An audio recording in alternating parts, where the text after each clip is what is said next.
So the first episode of Doctor Who Series 13 has been announced 10 days before it's being broadcast.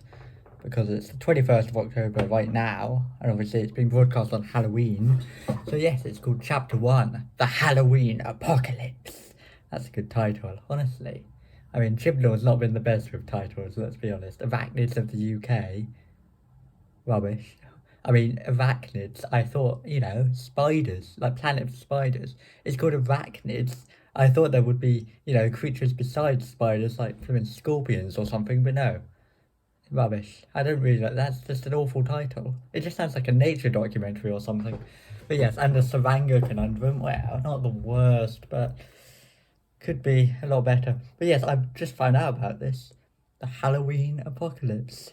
What a good title that is. I mean, broadcast on Halloween. I mean, I wonder, presumably the title was came up with like far in advance.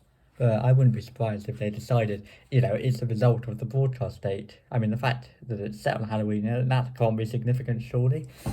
But yes, I mean, that's bizarre though. I mean, I don't know, it's like a Christmas special or something, a Halloween special. Yes, the series supposedly has the Sontarans and Weeping Angels and I think Cybermen and the Ood in it and stuff.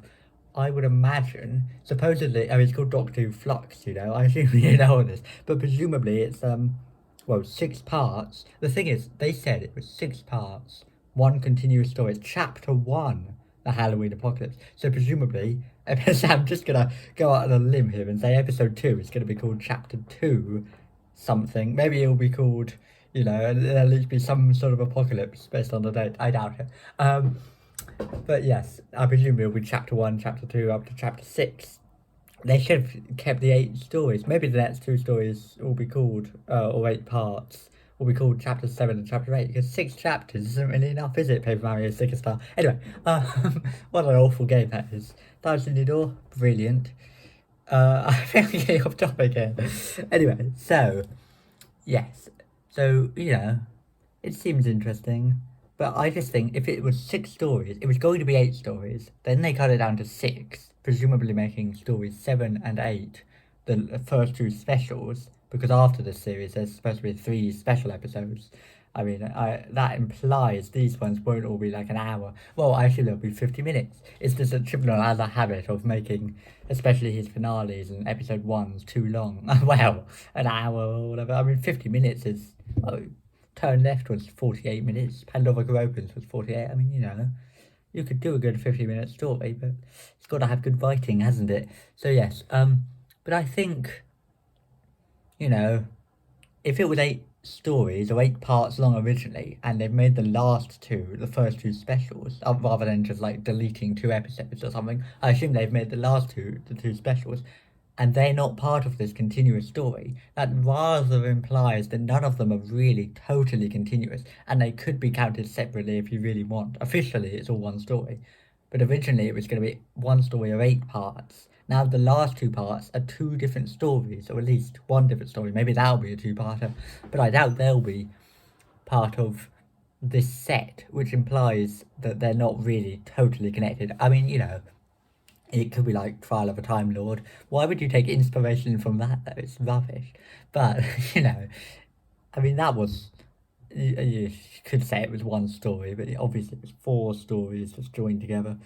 And I mean, I assume it'll be more like The Key to Time, except at least that had, 6 different stories. And the whole Key to Time aspect was just a nice little linking thing. It was definitely 6 stories. It's basically like a series arc. It just happens to be a bit more prominent than, well, any other series arc in the classic series, apart from Trial of a Time Lord. But the ones in the Revive series, they tend to get some sort of ongoing thing throughout the series. Generally, I'm sure you know this. So the Key to Time is almost like a precursor to that. But it isn't really an ongoing story. It's just, it's the name for the whole series. So yes, should be good. I look forward to it. I mean, it's funny how, well, Series 11, I thought before it was broadcast, this could be the greatest Doctor Who ever, Naturally, I'm optimistic. I always assume it could be the best part. Then, then it was broadcast. I mean, the trailers weren't very good, but I thought, oh, we'll see what happens. And then it was broadcast and wasn't very good. It was just, the first episode, Woman Who Felt Worth was okay, but then it just sort of got a bit worse. Some Anger Conundrum was absolutely just dire rubbish. I mean, it's just wandering up and down corridors. I've watched it only like 1.5 times. Um, then, but yes, no. Kablam was the only good episode, really. Or that was pretty good, but I mean, it wasn't brilliant, but it was compared to all the rest. It was a lot better. The Witchfinders had some nice moments, and It Takes You Away was okay. Anyway, and then series 12, and special, whatever, Resolution. Should have been called Resolution of the Daleks, because I'll never do a story called Resolution of the Daleks now, because it was called Resolution and had a Dalek in it. At least they've used Revolution, and Resurrection, and Revelation, anything beginning with R, ending shun. So yeah, series 12 was a step better than series 11. I mean, in some ways it was worse. A lot of people don't like the finale, but whatever.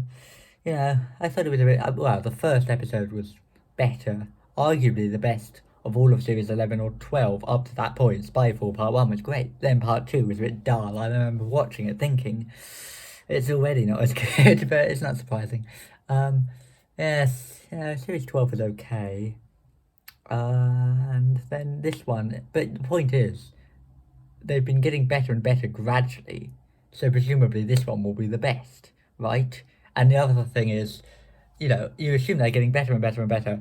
And I mean, it doesn't matter. It's been so long. Chibnall always has these long gaps between all the stories. I mean, he did one series and then the special on New Year's Day. Then a year later, the new series. And then, basically a year later after that, the special at the beginning of this year.